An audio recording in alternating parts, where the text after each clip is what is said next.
Joined us in studio. You managed to beat your way through the screaming fans at the gate here. Mags, don't do that, please.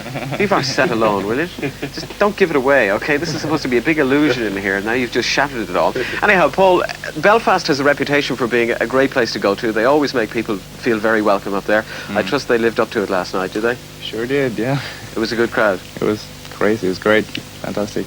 Is that typical of the reaction you've been having throughout the whole tour? It's very different from country to country. You know, it all depends. I guess what has been our biggest hit, somewhere Hunting High and Low was the biggest hit, so we have a much older crowds. And other places more Take On Me and those things.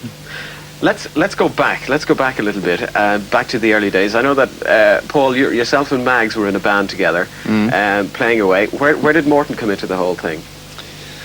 Where did you sneak in? Through the back door, what?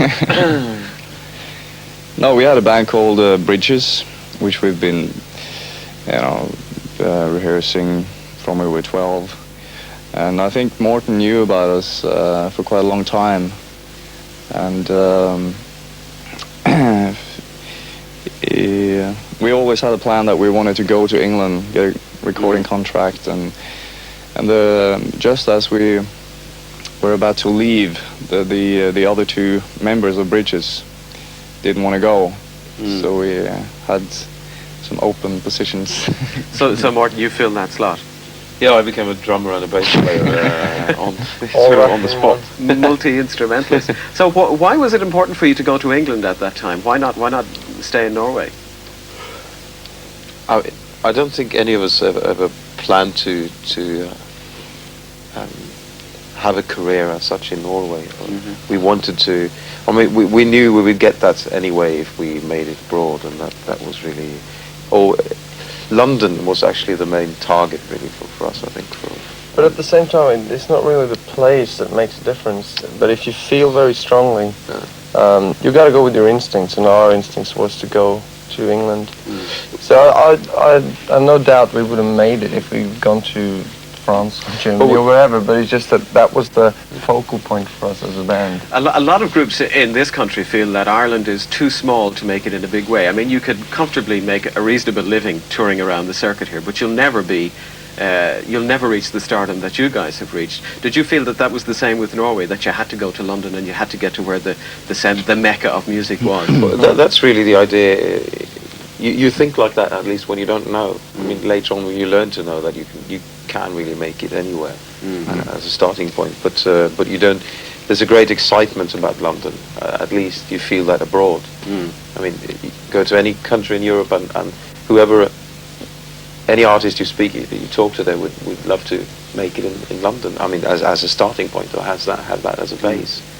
And sort of crack it there first. Did you try and use, Paul, English musicians at one stage in the band? A harp player. A harp player? Yeah, we went to a classical harpist school. Yeah. Harp Foundation.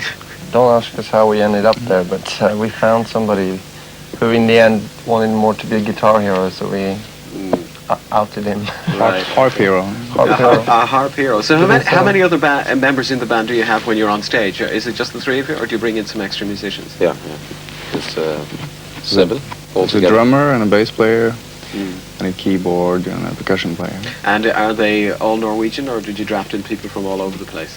Yeah, they're pretty much we don't look at their unruly passport. bunch. Yeah, okay, well that's fair enough. I know there's a big interest in video production. Maybe I'm right in saying that, Morton, it's particularly with you. Does that go hand in hand with your interest in making music and singing? I don't know. We haven't had time actually to have to delve too much into the videos at all. We're interested. Take On in Me, for example. Now, did you script that? No. Who did that then? That was a matter of choosing different people for different things, and we were really very much in love with the animation. We'd seen an art film by the animator of Take On Me, or who would become the animator of Take On Me, and we really liked what we saw, and then we were offered the chance to work with Steve Barron, who'd been producing a lot of videos and films in the past, and when they came together, it just turned out really well. It was excellent. I mean, it won all sorts of awards, didn't it? A lot, yeah. How much do you feel that video contributed to launching you off that springboard? It's difficult to say. We did it that way, so Yeah. It obviously did a lot for us in the initial stages. We grabbed that chance and used it, and to a certain degree it has had both good and bad effects, but obviously mostly good. Right. Okay, fellas, we're going to sit around and rap here for a while. Let's have a look at another video. This, I hope, is Touchy. Touchy there, and it comes from Few people want to talk to you on the telephone line, believe it or not, chaps. Melanie Kennedy is in Gorey in County Wexford. Good morning, Melanie, or is it good afternoon at this stage? How are you? Hi. Hi. Oh. Hi, Martin. Hi, Max. Hello. Hi, Paul. Now, who do you want to talk to? All of them. All of them, right. What's your question then? Good girl. Have you any plans to release a compilation of videos throughout the concert? Yes, but we don't have any definite plans as yet. We'd like to make it kind of we'd like to fill it up with some more sort of backstage stuff, some sort of behind the scenes things, not just the videos. Right. Melanie, did you mean in a live context or just a compilation of videos like the ones we're showing here? Yeah, but as well as a concert, you know, a separate video of a concert. Yeah, again, I mean, that's what he answered, I think. I mean, we don't want just a compilation of the videos. We'd like to fill in other things as well and make it a bit special. Okay. Is that it, Melanie, or is there another Can I question? ask Morton to sing a few lines of the song I was trying on TV? You can ask, but I won't do it. Hard luck. I just woke up from a heavy gig last night, and my voice is like this. That was a nice try anyway, Melanie. Okay, thank you very much for your call, Melanie. Can I have your autograph? Yes, we'll organise Can that. I say your cards? Yes, very quickly, Melanie. Okay, Denise, Vanessa, Nuala, Laura, and everyone who knows me, okay? Okay, thank you very much. Nice speaking to you, bye. Bye-bye, Bye-bye. bye-bye. Melanie Kennedy there in Gorey and County Wexford. A few more telephone calls to come a little bit later on. Where does the name actually AHA come from? Where did you get that from, Paul? Who? We were just looking for a word that wasn't that was sort of Norwegian, but also could be understood outside of Norway. So if somebody says aha in Norwegian, it means the same as it does when they say aha in English. Yeah, I mean, Yeah, except they take the piss in English. Right. So that's it. And who came up with it? Anyone in particular? We did. Yeah, okay. You came up with the A, H, and A. All right, Yeah. we believe that. Have I got Orlith Tobin on the telephone line just yet? Orlith wants to say a few words to you, and she's from Glasnevin here in Dublin, I do believe. Hello, Orlith. Orlith. Yeah? Good morning. What's your question? It's Orlith, not Orlith. Oh, I beg your pardon. What's your question? Would you ever write songs for anybody else or help anybody else's career along? Have we helped anybody else's career? Huh? Kick it off the ground. We probably hindered a few. Has No, anybody- we haven't written any songs for anybody else, have we? But there's a lot of people that ask for advice, and we try to give it where it's.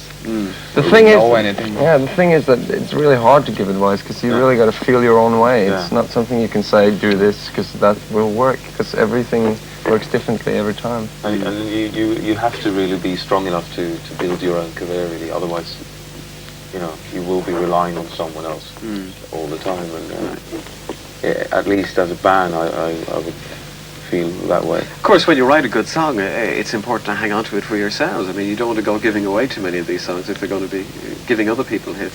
And then there hasn't been time really, so you know. Yes, so I know. far. I know the touring is quite hectic for you. We get to talk about that later on. I think it's Orla, is it? Yeah. I'm sorry, Orla. Have you got another question? Yeah. Do you find it a problem being a Norwegian group in the British music scene that people might bring you down? Why should they bring you down because you're Norwegian? I ask myself. But anyhow, is it Plenty a of problem? reasons. No. No. Really, Not I anymore. think there was a lot of prejudice to start with, and but I think any group will have to fight that in one way or the other, really, because you're unknown and you have to sort of make your way onto the scene. Right. Okay, Orla, one more question, if you're very quick. That's it. That's it. Oh, beautiful. Can I- Thank you very much. Can I And- put it on rap? yes, we will. I We'll can say send hello you. to a few people. Flip, flip, flip, flip, flip, flip. What? Flip. Orla, thank you very much. come on. What sort of a program is this turning into? I ask myself. Anyhow, I want to talk. I don't know what that was. Don't.